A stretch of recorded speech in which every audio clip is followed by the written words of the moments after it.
Chapter 26. The Mean Mrs. Jewls. Everybody in Mrs. Jewls' class thought she was a very nice teacher. They were wrong. There is no such thing as a nice teacher. If you think you have a nice teacher, then you are wrong too. Inside every nice teacher, there is a mean and rotten teacher bursting to get out. The nicer the teacher is on the outside, the meaner the teacher inside is. As Mrs. Jewls was changing the bulletin board before class, a mean and rotten voice whispered inside her brain. "Give the children lots of busy work today," it said, "and then make them do it over again if their handwriting isn't perfect." Mrs. Jewls tried very hard to ignore the voice. She didn't like giving busy work. Instead, she tried to teach the children 3 new things every day. She believed that if they learned 3 new things every day, they would eventually learn everything there is to know. There are some classes where the teachers give so much busy work that the children never learn anything. "What do you care if the children learn anything?" asked the mean and rotten voice. "It's not your job to teach them. It's your job to punish them.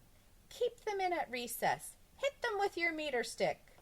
The bell rang and all the kids scurried to their desks. "We are going to learn 3 new things today," Mrs. Jewls announced. "How to make pickles, 7 plus 4, and the capital of England." All the children paid close attention. "The capital of England is London," said Mrs. Jewls. 7 plus 4 equals 11. And pickles are made by sticking cucumbers in brine. On her desk she had a box of cucumbers and a vat of brine for a demonstration. "Okay, Joe," said Mrs. Jewls. "How much is 7 plus 4? Joe shrugged. "But I just told you, Joe," said Mrs. Jewls. "Weren't you listening?" "I don't know," said Joe. "Okay, who can tell me how pickles are made?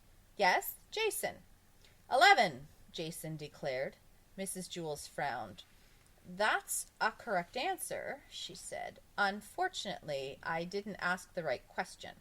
Can anyone tell me how pickles are made? Yes, Bibi?" "In London," said Bibi. "I suppose they make some pickles in London," said Mrs. Jewls. "Okay, let's start again. Calvin, what's the capital of England?" "Could you write England on the board?" asked Calvin. "I do a lot better when I can see the question." Mrs. Jewls wrote England on the board. "Oh, okay," said Calvin, now that he saw the question. "The capital of England is E." "Yes, that's one capital of England," Mrs. Jewls had to admit. "Okay, I will say it one more time. The capital of England is London." "Isn't that where they make all the pickles?" asked Jenny. "No, they don't make all the pickles in London," explained Allison. "Just 11. "Well, where do they make the rest of the pickles?" asked Stephen. "Be quiet!" shouted Mrs. Jewls. "Well, that does it. You're all staying inside for recess." Everyone stared at her. Mrs. Jewls had never told anyone to be quiet. It was against the class rules. Mrs. Jewls put her hand over her mouth, then took it away. "Oh dear, I'm very sorry," she said. "I don't know what came over me." She wrote her own name on the chalkboard under the word discipline. "Perhaps you'll learn this lesson better if you write it down," she suggested. "Everyone, please take out a piece of paper and a pickle." Everybody laughed. "Pencil!" snapped Mrs. Jewls. "I meant to say pencil. It just came out pickle." "I didn't know pickles came from pencils," said Jenny. "I thought they came from cucumbers." "I thought they came from London," said Todd. Mrs. Jewls made an ugly face. "Todd, didn't I just tell you to be quiet?" she asked. She picked up her meter stick and held it over Todd's head. "Well, answer me," she demanded. "Didn't I tell you to be quiet?" "Yes," said Todd. "How dare you talk back to me?" snapped Mrs. Jewls. "Didn't I just tell you to be quiet?" Todd kept his mouth shut. "Well, answer me," she demanded. Todd didn't know what to do. He nodded his head. "Keep still," ordered Mrs. Jewls. "Now, I don't want you to say another word. Is that clear?" Todd stared at her. "Is that clear?" she asked again. "Yes," Todd said meekly. Mrs. Jewls slammed down the meter stick. Todd quickly moved out of the way. The meter stick banged against his desk and broke in half. Mrs. Jewls stared at the meter stick. "Oh, my goodness," she said. "I'm sorry, Todd. I don't know what's the matter with me today. I must have gotten up on the wrong side of the bed this morning." She put a check next to her name under the word discipline. "Okay, I'm going to try to make this very simple," she said.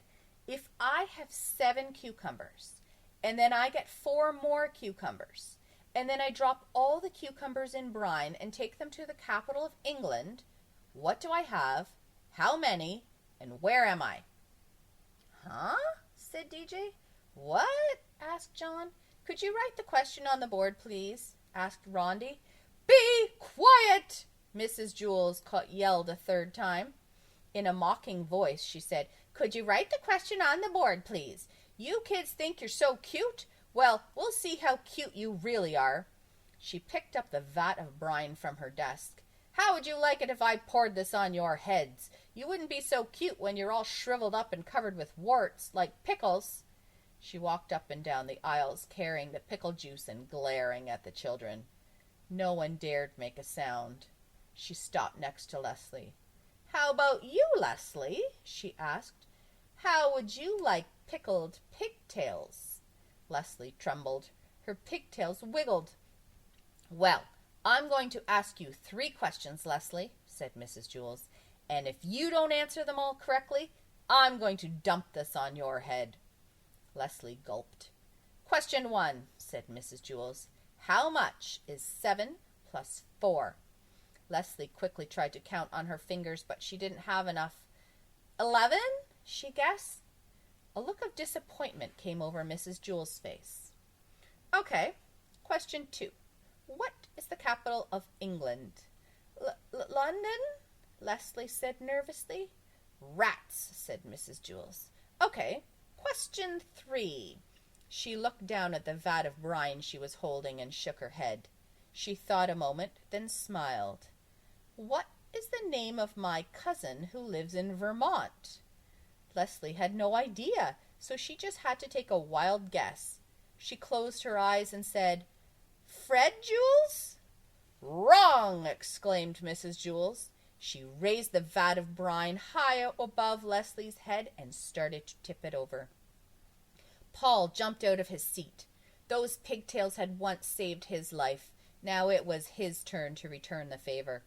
He pushed the vat of brine back the other way. He was just trying to push it straight, but he pushed too hard. It poured all over Mrs. Jewls, drenching her. Paul froze in terror. Mrs. Jewls blinked her eyes. Pickle juice dripped down her face. "Thanks, Paul," she said. "I needed that." The brine had cured her. She circled her name on the chalkboard and sent herself home early on the kindergarten bus.